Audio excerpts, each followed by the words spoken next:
Well, welcome back, everybody. As you can see, we are in the process of flooding.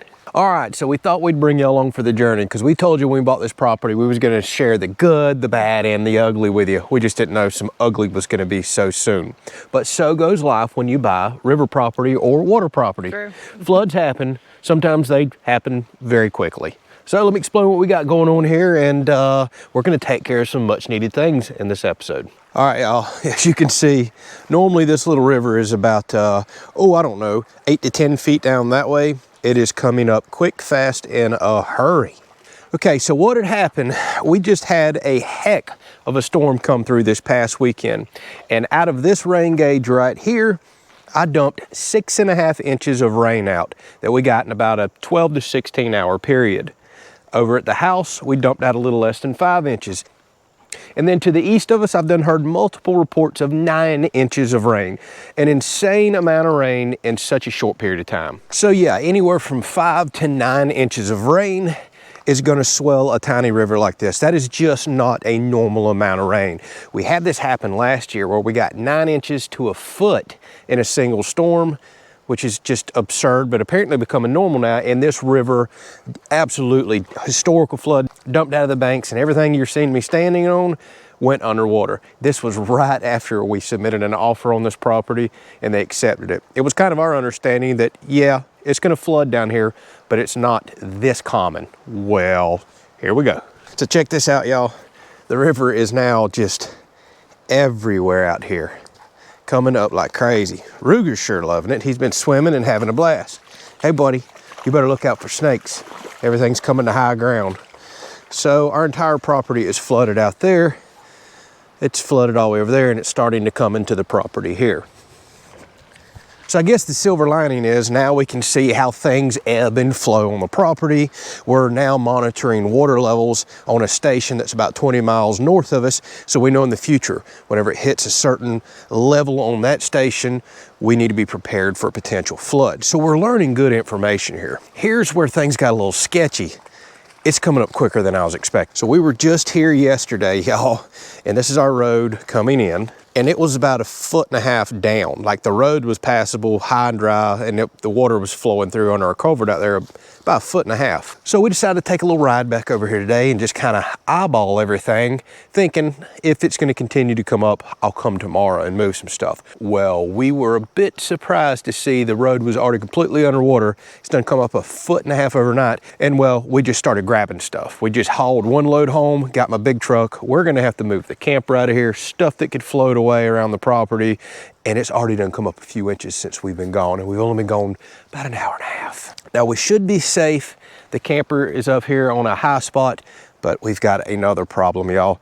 They're talking about a significant storm system coming through this weekend. Tornadoes, high winds. We were trying to get prepared for that. I was wanting to anchor the camper down and all, and they're calling for potential few inches of rain with this storm. We pray that doesn't happen because this river's already going to be swollen and trying to crest by this weekend. And then if we get a few more inches of rain dumped on top of that, we could wind up with some significant flooding. Problem is at that point, we're already going to be cut off and can't drive in here. So we've got to grab everything now that we can that we don't want to float away, grab our camper, carry it home in the event that we get a pile more rain this weekend and this river really goes wild and crazy. So let me show y'all something real quick before we start grabbing everything and bringing y'all along with the journey. We've already been doing a lot of elevation studies and stuff over here for the house build.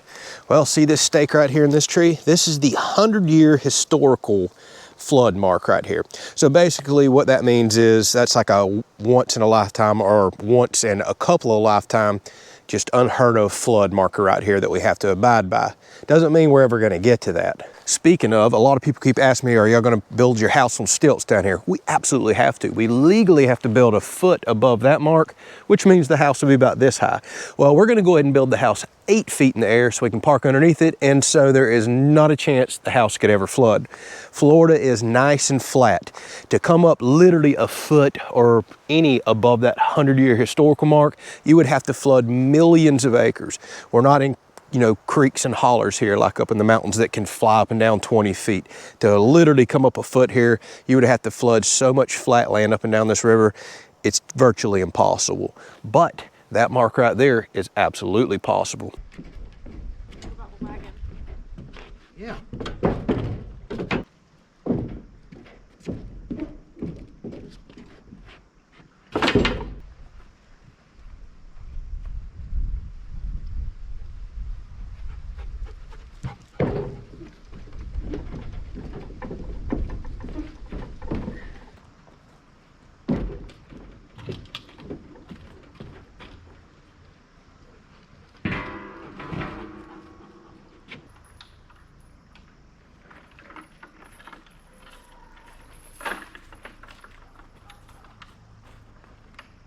All right, so there's a silver lining in everything. One of the things I was kind of excited to check, we get to see the way the water flows in and out.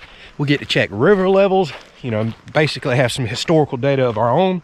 And I was curious because we've got a shallow well right here. I mean, look, y'all, it's river water all behind me. I was like, certainly the water is gonna just go bad quick whenever it floods. That's pretty normal. Normally, the well water comes out the color of river water. Here's what's crazy. I've been running this wild and let the tank fill up, and the water, oh, it's still clear. That blows my mind. I was trying to figure out if in the future, if we stay down here when there's minor flooding, I'll probably still will anyways. When I rebuild this well house, I'll probably put a big holding tank over here, and before we know a river's gonna flood, we'll fill it full of nice clean water, potable water, maybe have a few 100-gallon tank in here. We'll reinforce the bottom. We'll figure all this out later. And then I can pump out of that tank while the river's flooded. Now, the beautiful thing about this property, people are gonna say, why don't you build up front where it's higher and never flood? Well, if this was our permanent home, we'd probably seriously consider that. But the whole point of buying river property is to build near the river where you can see it. So we wanna have a house down here. And this is not our forever and full-time home. So whenever the river's flooded, we don't have to come down here. But if we do, I think a couple 100-gallon holding tank in here would get us through a weekend, no problem, of clean showers and whatever. And then if it just gets flooded and really bad, we just go home or we haul water over here.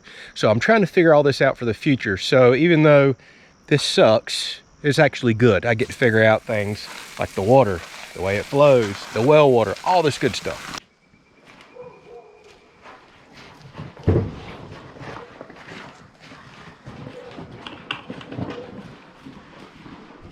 All right, so one thing I wanted to take advantage of now that we're gonna have to pack up and move the camper, we were about to get ready to come down here and strap this down. They were calling for really high winds this weekend, tornado outbreaks. It's just kind of typical March for us down here and all across the country for that matter. Well, we got hit by a tornado a long time ago and it totaled our camper, our barn, everything else.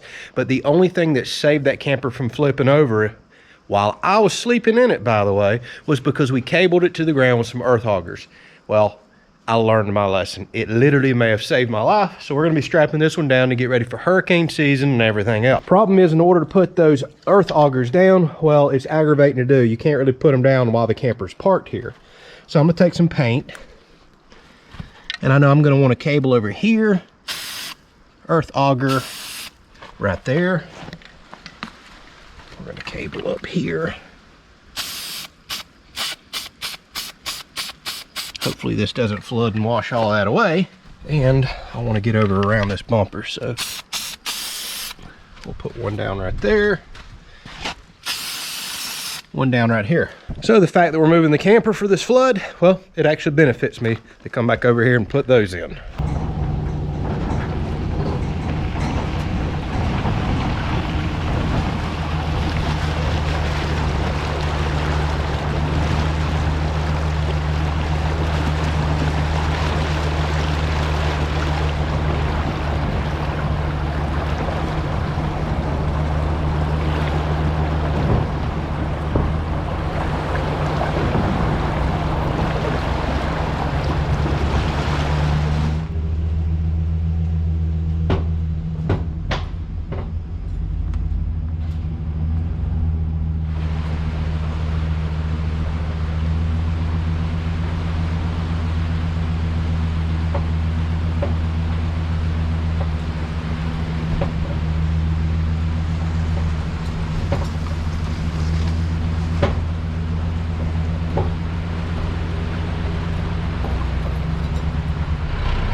My, the difference a day makes. So y'all, I decided to rush back over here because I've been watching on camera. The water is definitely still on the rise, and we probably got another day or so of it rising.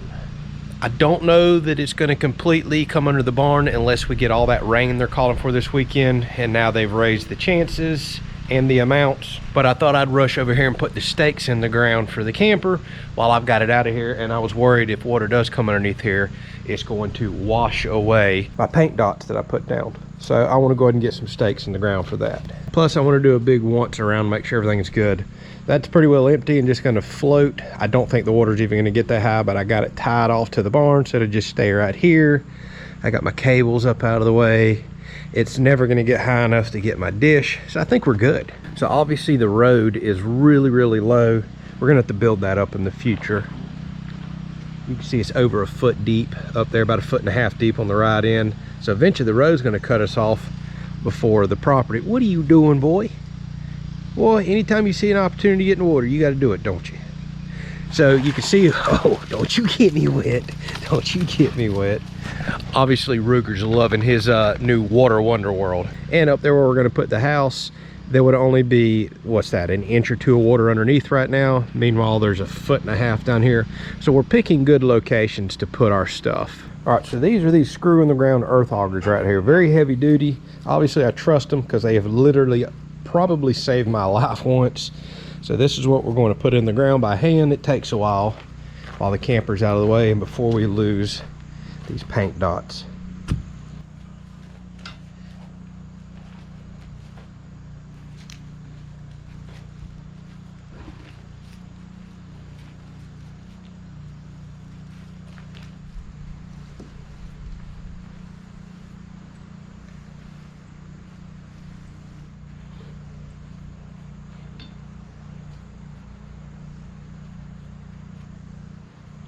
All right, I've got my earth augers in 40 inches deep in the ground.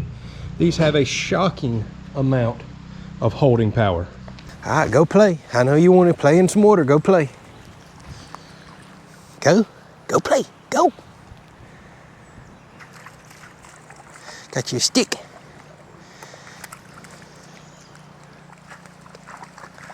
He's trying his best to find him a deep spot there. You can sit down in there probably.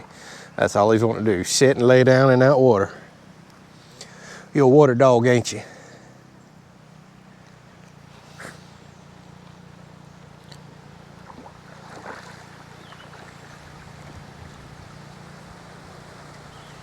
Does that feel good? Does that feel good? All right, woohoo. All right, y'all, we've come back down and we're just hanging out, kind of watching the water come up right here, just seeing what's happening. It looks like it's slowing down a little. It's still projected to come up more overnight, but I think we're gonna be okay. So you can see the river is still flowing nice and fast. See, it's come up a little more down here since I was here a few hours ago putting in those anchors. We've lost even more ground. So it's come up another inch or two. Ruger's been playing and having fun. So what you're seeing behind me, this last little dry spot, is probably gonna go under tonight. Fingers crossed it doesn't go up much more. It just finally crested about 20 miles north of us. So we expect a few more inches down here. The scary part, y'all are probably seeing this. I'm not gonna drag this video on for a couple of weeks. We're not gonna know the results of this really nasty line of storms coming through this weekend. We're starting to get warnings from sheriff's departments and all the people on YouTube that do weather alerts. They're saying get ready for tornadoes, crazy straight line winds, and sadly I'm seeing several inches of rain on the forecast, which is going to be a big problem. So we may have a part 2 to this video. If we get a lot of rain this weekend, about the time this river is going to crest and then turn around and start receding, I'm afraid it's just going to bring it completely out of the banks, and we may see some significant flooding. There may not be really any dry land up here, but we won't know that for another week or two because it takes time for the river to build up. So there could be a part 2 to this. I certainly hope there is not. I'd love for this to just recede, go back. I pray we don't get the crazy winds and power outages and stuff they're calling for this weekend. We'll see y'all on the flip side. We'll find that out then. So goes life. That's normal. That's the way things go. Thanks for watching. This wasn't a planned video this week. I was supposed to be doing some planning and gardening, but sometimes life throws you a curveball. So we had to come down here and spend the last couple of days moving and getting the property ready for a flood. Catch y'all on the next one.